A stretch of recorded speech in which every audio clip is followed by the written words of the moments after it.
아멘. 제목을 따라합니다. 서로 사랑하라. 서로 사랑하라. 서로 사랑하라. 네. 오늘 본문은 세 가지 주제를 다루고 있습니다. 첫 번째 주제, 영광의 공식이란 무엇인가? 두 번째 주제는 진정한 사랑이란 무엇이며 어떻게 우리가 그런 사랑을 할 수 있는가? 세 번째 주제는 진정한 사랑을 할 때의 결과는 무엇인가? 여기에 대하여 말씀하고 있습니다. 자, 첫 번째 주제 살펴보겠습니다. 영광의 공식이란 무엇인가? 우리는 지난 시간에 최후의 만찬 석상에서 가룟 유다가 예수님을 배신하기로 결정하고 방 밖으로 나가는 장면을 살펴보았습니다. 유다가 방 밖으로 나가자 예수님이 바로 하신 말씀이 31절인데 우리 같이 한번 읽어보겠습니다. 그가 나간 후에 예수께서 이르시되 지금 인자가 영광을 받았고 하나님도 인자로 말미암아 영광을 받으셨도다. 가룟 유다가 방을 나갔다는 것은 십자가가 확정되었다는 뜻입니다. 그동안은 설마 했는데, 그래서 예수님이 끝까지 가룟 유다를 사랑해 줬는데 이제 가룟 유다가 마음에 확정을 한 겁니다. 예수님을 팔아먹기로. 그래서 방 밖으로 나갔다는 것은 십자가 사건이 확정되었다는 것입니다. 그래서 예수님이 하신 말씀이 지금 인자가 영광을 받았고 그랬습니다. 여기서 영광이란 바로 십자가 사건을 의미합니다. 여러분, 요한복음에서 영광이란 단어가 나오면 바로 십자가 사건을 얘기하는 것으로 받아들이면 됩니다. 그런데 왜 십자가를 영광이라고 했을까요? 하나님께서 맡겨주신 사명이었기 때문에 이 십자가는 영광으로 받아들였던 것입니다. 인류 구원의 위대한 역사를 이루기 위해 하나님은 예수님께 십자가를 맡기셨고 예수님은 그 사명을 영광으로 받아들였다는 것입니다. 그때 그 순간 하나님께도, 하나님 아버지께도 영광이 올라갔다는 것입니다. 여러분, 우리가 어떻게 하면 하나님께 영광을 돌릴 수 있을까요? 많은 분들이 질문하는데 대답은 의외로 간단합니다. 오늘 본문에서 분명하게 말씀해 줍니다. 우리가 어떻게 하나님께 영광을 돌릴 수 있는가? 하나님께서 내게 맡겨주신 그 일을 어렵고 힘들다고 짐으로 여기지 않고 영광으로 받아들이면, 그래서 그 일을 잘 감당하면 하나님 아버지께서 그 일을 통해서 영광을 받으신다는 것입니다. 예를 들면 우리 교회가 구역별로 돌아가면서 식당을 섬기지 않습니까? 식당 섬기는 일을 나의 큰 짐으로 받지 않고 하나님이 내게 맡겨주신 영광으로 받아들이고 그 일을 잘 감당하면 그 섬김을 통해서 하나님의 영광을 받으신다는 것입니다. 하나님이 우리에게 맡겨주신 사명들을 충성스럽게 짐으로 여기지 않고 나에게 맡겨주신 영광으로 받고 그 일을 감당하면 하나님이 그 일을 통해 영광을 받습니다. 자, 이렇게 하나님께 영광을 돌리게 되면 어떻게 되는가? 32절 말씀인데 같이 읽습니다. 만일 하나님이 그로 말미암아 영광을 받으셨으면 하나님도 자기로 말미암아 그에게 영광을 주시리니 곧 주시리라. 하나님의 영광을 받으시고 그 영광을 꿀꺽 삼켜버리는 것이 아니라 어떻게 해서요? 다시 그 영광을 돌린 자에게 영광을 주신다는 것입니다. 자, 이게 영광의 공식인데 잘 들으시기 바랍니다. 먼저 내가 하나님께 영광을 올려드립니다. 그러면 하나님의 영광을 받습니다. 그리고 꿀꺽하고 마는 것이 아니라 그 영광을 돌린 자에게 다시 하나님께서 영광을 돌려주신다는 것입니다. 이게 영광의 공식입니다. 그러니까 예수님은 하나님 아버지께서 맡겨주신 그 어려운 십자가 사역을 영광으로 받으셨고, 그리고 그 결과에 대하여 하나님께서 부활의 영광으로 갚아주실 것을 믿었다는 것입니다. 이 내용을 사도 바울은 빌립보서 2장에서 잘 설명해 주고 있습니다. 같이 읽습니다. 이러므로 하나님이 그를 지극히 높여 모든 이름 위에 뛰어난 이름을 주사 하늘에 있는 자들과 땅에 있는 자들과 땅 아래에 있는 자들로 모든 무릎을 예수의 이름에 꿇게 하시고 모든 입으로 예수 그리스도를 주라 하시나요 하나님 아버지께 영광을 돌리게 하셨느니라. 자, 예수님께서 하나님 아버지께 영광을 돌리셨기 때문에 하나님이 그 영광을 받으셨고, 그리고 예수님의 이름을 모든 이름 위에 뛰어나게 만들어 주셨다는 거죠. 그래서 사람들이 예수님의 이름을 높이고 찬양하는 것을 바라보고 한없이 하나님이 기뻐하셨다는 것입니다. 자, 그렇다면 여러분, 영광의 공식에 의하면 내가 가장 영광받는 방법은 무엇일까요? 내가 가장 영광스러워지는 방법은 무엇일까요? 스스로 나에게 영광을 돌리는 것이 아닙니다. 먼저 하나님 아버지께 영광을 올려드리는 것입니다. 그러면 하나님이 영광을 받으시고, 그리고 나도 영광스럽게 하나님이 만들어 주신다는 것입니다. 여러분, 우리 여의도 순복음교회 그 대강단에 간혹 외부 강사들이 오시지 않습니까? 외부 강사들이 오면 이제 그 외부 강사에 대해서 담임 목사님이 아주 자세하게 설명을 하면서 그분을 굉장히 높이고 칭찬하는 걸 볼 수가 있습니다. 그럼 외부 강사들이 어떻게 하죠? 주로 이렇게 하나님께 이렇게 영광을 올리든지 아니면 강단에 나와서 하나님께 영광을 올려드립니다, 이렇게 말합니다. 이렇게 해야 된다는 거예요. 그래야 내가 높여지고 내가 영광스러워진다는 거예요. 하나님께 돌아갈 영광을 내가 가로차면요, 그건 안 되는 거예요. 그거는 망하는 길이에요.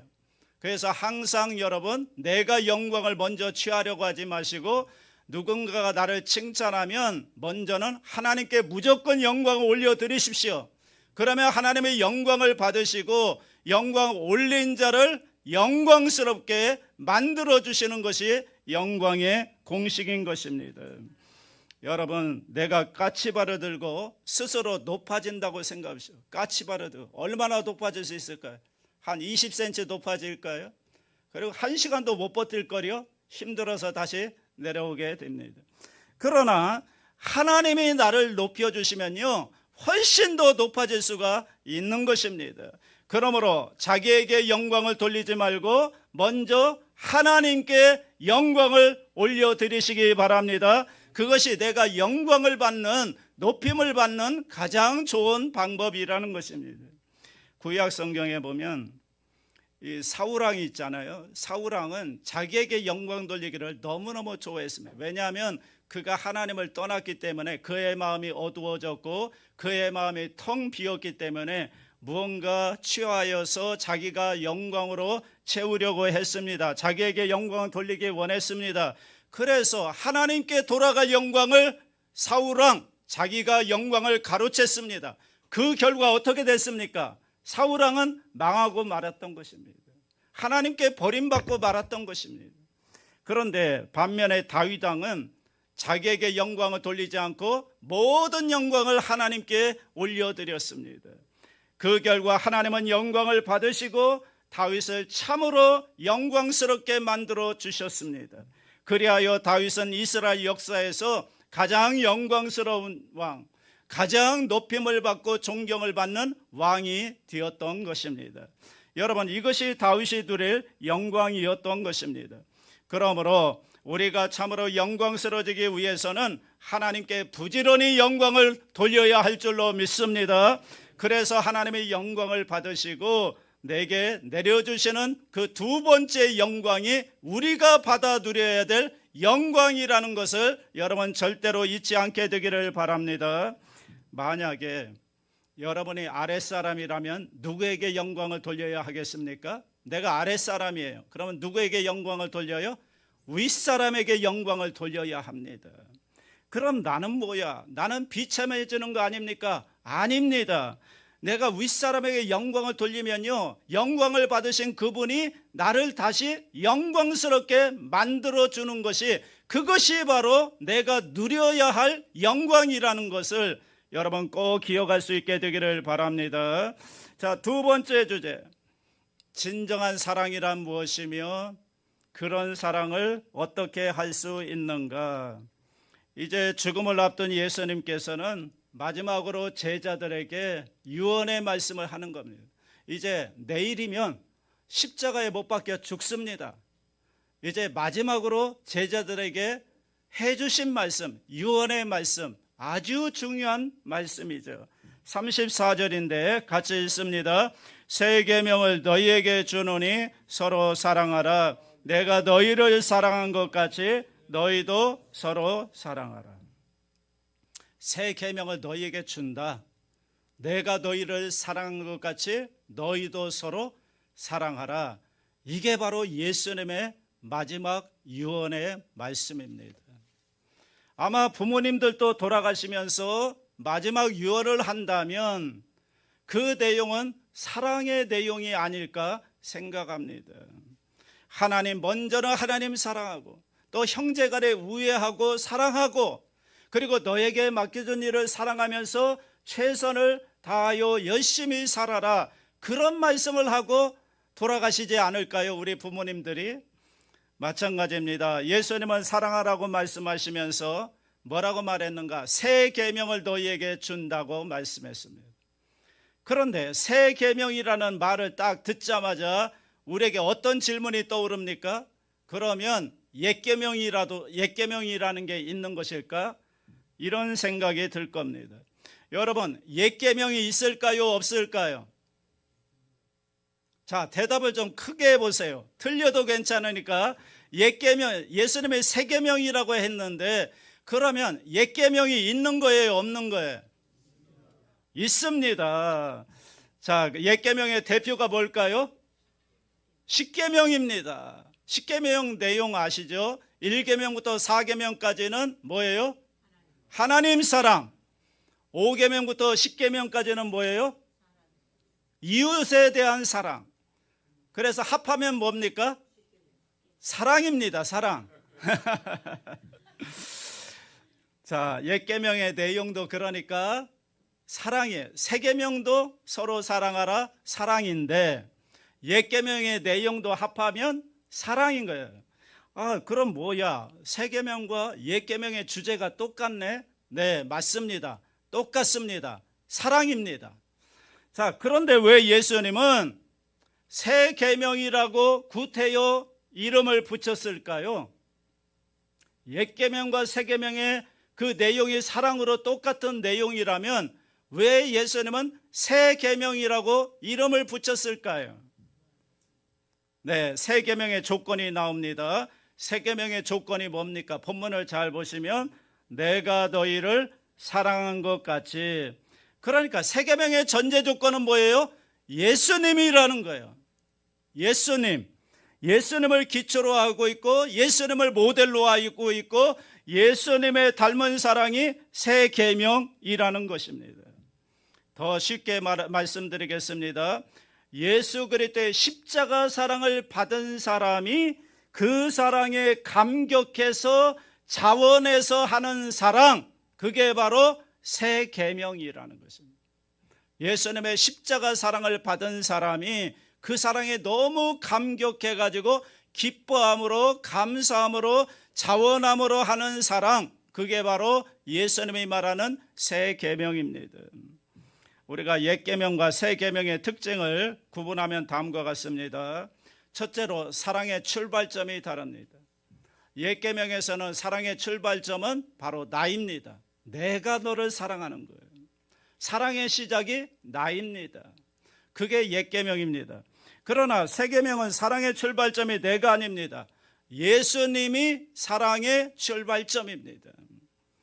그러니까 나는 이미 그 과분한 사랑을 받아서 사랑의 빚진 자가 되었고요, 그 받은 과분한 사랑에 자격 없는 자가 그 엄청난 사랑을 받았기 때문에 감격해서 내가 자원해서 기뻐함으로 다른 사람을 사랑하는 것, 이게 바로 새 계명이 되는 것입니다. 두 번째, 사랑의 범위가 다릅니다. 옛 계명에는 사랑의 범위가 굉장히 좁습니다. 나의 가족들, 아니면 나에게 친한 친구들, 아니면 그냥 내 편이다 하는 사람 정도의 사람들을 사랑하는 것입니다. 나머지는 다 무관심의 대상이고 심지어는 미워해야 할 대상들입니다. 이것이 바로 옛 계명의 한계입니다. 그러나 새 계명에서는 그 범위가 넓어집니다. 모든 사람, 이방인, 심지어는 원수까지도 사랑해야 하는 것, 이게 바로 새 계명입니다. 세 번째, 사랑의 자세가 다릅니다. 옛 계명은 내가 사랑하지 않으면 하나님께 벌을 받고 내가 사랑해야만 의롭다고 생각을 하는 것입니다. 그러니까 사랑이 의무이고 조건이었던 것이죠. 그러나 새 계명은 그렇지 않습니다. 우리는 이미 하나님의 사랑을 받았고요, 하나님의 자녀가 되었습니다. 보답을 기대하지 않고 사랑하는 것, 이게 바로 새 계명입니다. 네 번째, 사랑의 자원성입니다. 옛 계명은 어쩔 수 없이 의무감에서 사랑을 합니다. 뭔가 바라고 사랑을 합니다. 그래서 보답이 없으면 화를 내고 분노합니다. 그러나 새 계명은 그렇지가 않습니다.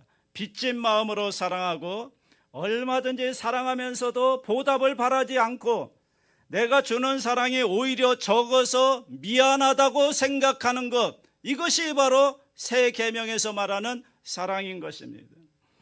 미국의 피터 헨슨이라고 하는 유명한 예방의학 권위자가 있는데 이 사람이 먼저 건강하려면 세 가지가 필요하다고 했습니다. 자, 첫째가 뭐냐? 적절한 음식, 좋은 음식을 적절하게 규칙적으로 잘 먹는 것이 건강에 아주 중요하다는 것입니다. 이건 뭐 우리가 다 알고 있는 사실이죠. 두 번째는 적당한 운동. 이건 뭐 더 이상 설명할 필요가 없겠죠. 세 번째는 나쁜 습관 버리는 것입니다. 늦잠을 자는 것, 술 마시고 담배 피우는 것, 이런 나쁜 습관들을, 안 좋은 습관들을 버려야만 건강할 수가 있다라고 말합니다. 그래서 옛날에는 이 성인병이라고 했는데 요새는 생활습관병이라고 말을 하기도 합니다. 내 생활 습관에서 잘못된 습관들을 자꾸 버리고 절제하는 훈련을 해야만 건강해질 수가 있다라고 말하면서 세 가지를 강조를 한 것입니다. 그런데 이번에 결론은 그 세 가지가 아닙니다. 그 세 가지를 다 합쳐봤자 건강에 50%밖에 영향을 안 미친다는 거예요. 그럼 나머지 50%는 뭐냐? 사랑이라고 말합니다. 사랑을 하고 사랑을 받을 때 건강한 삶을 할 수 있다고 말합니다. 이게 그분의 핵심 주장인데요. 잘 들어보십시오. 이웃사랑은 도덕적 문제가 아니라 건강의 문제이며 더 나아가 살고 죽는 문제다. 사람은 사랑을 받아야만 살고 사랑을 해야만 살 수 있는 존재다. 밥으로 사는 존재가 아니라 사랑을 먹고 사는 것이다. 사랑해야만 건강을 지킬 수 있고 행복할 수 있고 생명을 지속할 수 있는 것이다. 인간의 행복과 불행, 삶과 죽음은 오직 사랑에 달려 있는 것이다. 여러분 어떻게 생각하세요? 맞는 말 아닙니까? 아무리 모든 걸 다 가지고 있다 할지라도 내가 사랑받지 못하고 사랑하지 못한다면 그 인생은 건강하지 못하고 불행한 인생을 살 수밖에 없는 것입니다. 자, 이건 우리가 다 압니다. 사랑해야 한다는 것도 알고 사랑해야만 한다는 것을 우리가 다 알고 있습니다. 그런데 진정한 이 사랑 문제에 있어서 문제는 무엇인가 하면 내가 어떻게 해야 예수님처럼 다른 사람을 사랑할 수 있느냐 하는 문제예요. 사랑이 좋다는 거 알아요. 그리고 사랑해야 한다는 것도 압니다. 그런데 문제는 내가 어떻게 예수님처럼 다른 사람을 사랑할 수 있을까 하는 문제입니다. 그게 마지막 문제 아니겠습니까? 그런데요, 고맙게도 오늘 본문에서는 그 대답을 해주고 있습니다. 우리가 어떻게 해야 예수님처럼 다른 사람을 사랑할 수 있을까? 어떻게 대답하는가? 예수님이 나를 사랑하기 위하여 십자가에 못 박혀 죽으셨다는 것입니다. 자, 그러면 나도 예수님처럼 다른 사람을 사랑하려면 어떻게 해야 되겠습니까? 예수님이 나를 사랑하기 위하여 십자가에 죽으셨다면, 그러면 나도 다른 사람을 사랑하기 위해서는, 예수님처럼 다른 사람을 사랑하기 위해서는 나도 어떻게 해야 되겠습니까? 그 방법이 십자가에 죽는 거라는 거예요. 내가 죽어야 진정한 사랑을 할 수가 있다는 거예요. 그러니까요, 진정한 사랑이란 절대로 하기 쉬운 게 아닌 거예요. 여러분, 세상 사람들은 하나님이 우리에게 보여주신 그런 사랑을 알지도 못하고 받지도 못했기 때문에 세상 사람들은 예수님이 사랑한 그런 사랑을 할 수가 없는 거예요. 사랑은 아무나 합니까? 예수님의 사랑을 받아본 사람이 그 사랑에 감격해서 여러분 사랑할 수가 있는데, 그 방법은 뭐라고요? 내가 십자가에 죽는 것이다, 그거예요. 아마 여러분 중에 많은 분들이 주님, 어떻게 이 사람을 사랑해야 합니까? 사랑하는 방법 좀 알려주세요. 여러분, 그런 질문 하지 마십시오. 하나님은 이미 방법을 다 알려주셨어요. 여러분의 실천만 하면 돼요. 그 방법이 뭡니까? 예, 그냥 콱 죽어, 그겁니다. 그냥 콱 죽어버려. 좀 강하게 들릴지 모르지만 핵심은 이것입니다. 여러분, 내 자아가 죽고요, 내 고집이 죽고요, 내 주장이 죽고요, 내 권리가 여러분 죽는 것, 즉 십자가에 내가 죽는 것이 예수님의 사랑을 할 수 있는 유일한 방법이라는 거예요. 내가 죽어야 돼요. 그러면 누군가 이렇게 말하겠죠. 내가 죽으면 그럼 누가 손해보는 겁니까? 나만 손해보는 거 아닙니까? 그렇지 않습니다. 여러분이 제대로 죽기만 하면 나머지는 하나님께서 책임지시고 풀어가시는 줄로 믿습니다. 제가 여의도 순복음교회 교역자로 처음 들어가서 이제 김포성전에 발령을 받았는데, 이 김포성전에서 사역을 시작했을 때입니다. 그때 처음 전도사가 돼서 뭘 알겠습니까? 아무것도 모르죠. 처음 전도사가 되어서 갔는데, 그런데 거기서 아주 나를 힘들게 하는 한 분이 계셨습니다. 사사건건 트집을 잡고 뭔가 좀 하려고 하면 태클을 걸어가지고 너무너무 힘들었어요. 시간이 지나갈수록 저는 지쳐갔습니다. 마음속에는 이런 마음이 생겼습니다. 저 사람은 왜 나를 이렇게 힘들게 하는 것일까? 라고 생각뿐이었습니다. 그래서 저는 결국 하나님 앞에 엎드려 기도할 수밖에 없었죠. 하나님께 물었습니다. 주님, 저런 사람을 내가 어떻게 사랑할 수가 있겠습니까? 미워 죽겠는데, 너무너무 싫은데 어떻게 사랑할 수 있습니까? 그런데 하나님이 제게 주신 답은 정말 뜻밖이었습니다.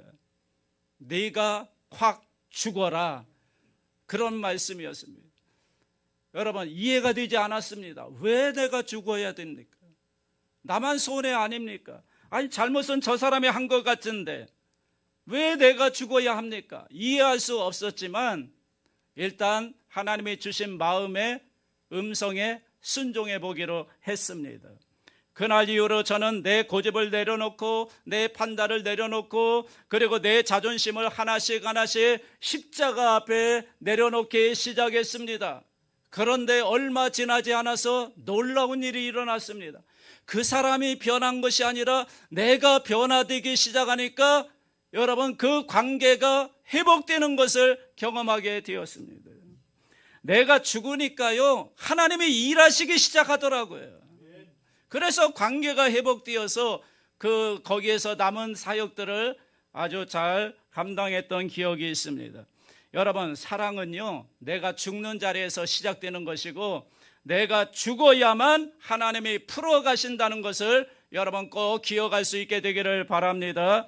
어떻게 해야 하느냐고 묻는 자에게 주님은 말씀하십니다. 네가 콱 죽으면 된다. 나머지는 내가 알아서 할게. 아멘입니까? 여러분, 공동체에서 문제가 있습니까? 어려움이 있습니까? 갈등이 있습니까? 내가 한번 콱 죽어보십시오. 내 고집 빡빡, 내 주장 팍팍 우기지 마시고 한번 십자가 앞에 내려놓으시고, 내 주장을 내려놓으시고, 내 고집을 내려놓으시고, 내 권리를 내려놓으시면 그때부터 하나님이 일하시고 관계가 회복되는 역사가 일어나게 될 줄로 믿습니다. 자, 마지막 세 번째 주제, 진정한 사랑을 할 때의 결과는 무엇인가? 35절입니다. 35절 다 같이 합니다. 너희가 서로 사랑하면 이로써 모든 사람이 너희가 내 제자인 줄 알리라. 진정한 사랑은요, 예수 믿는 사람의 표시라는 거예요. 예수 믿는 사람이 어떤 사람입니까? 서로 사랑하는 사람이라는 거예요. 세상은 이런 사랑을 알지도 못하고 하지도 못하기 때문에 이런 사랑은 예수 그리스도의 제자만이 할 수 있는 사랑이라는 거예요. 그 방법은 내가 십자가에 죽어야만 이 진정한 사랑을 할 수가 있다는 거예요. 저는 어제 우리 조재훈 권사님이랑 저기 공원에, 와룡공원에 우리 또 토요 문화도리터를 위해서 사람들을 전도하고 데려오는 일을 했습니다. 그래서 이제 교회차로 스타렉스로 사람들을 태워갖고 오는데, 그리고 태워다 드리는데 그분들이 하는 말이 뭐냐면, 이런 우리가 치매 예방 광자를 무료로 하고 있거든요. 다과도 대접하면서 1시간 동안 하는데, 그분들이 가면서 뭐라고 하는가 하면, 이런 좋은 일을 교회에서나 하지 세상 어디에서 이런 일을 하겠습니까? 자기들끼리 하는 얘기예요. 교회에서 이런 좋은 일을 하지 세상 어디에서 이런 좋은 일을 하느냐고 하면서 여러분, 교회를 칭찬하는 걸 들었습니다. 여러분, 우리 교회가, 우리 예수 믿는 사람들이 지역사회를 위해서 섬기는 일, 사랑을 베푸는 일, 그 일들을 열심히 해야 됩니다. 왜냐하면 세상 사람들은요, 서로 사랑하는 걸 보면서 저 사람들이 예수 믿는 사람들이구나, 예수님의 제자들이구나 인정을 한다는 거예요. 그래서 우리가 할 수 있는 대로 우리 달서구를 위해서, 이 지역 주민들을 위해서 여러분, 할 수 있는 일들을, 섬기는 일들을, 사랑하는 일들을 열심히 해야 될 줄로 믿습니다. 자, 예수님의 유언은 간단합니다. 내가 너희를 사랑한 것 같이 너희도 서로 사랑하라. 그러면 내 제자가 될 것이다. 이 은혜가 함께 하시기를 주님의 이름으로 축원합니다. 기도하겠습니다.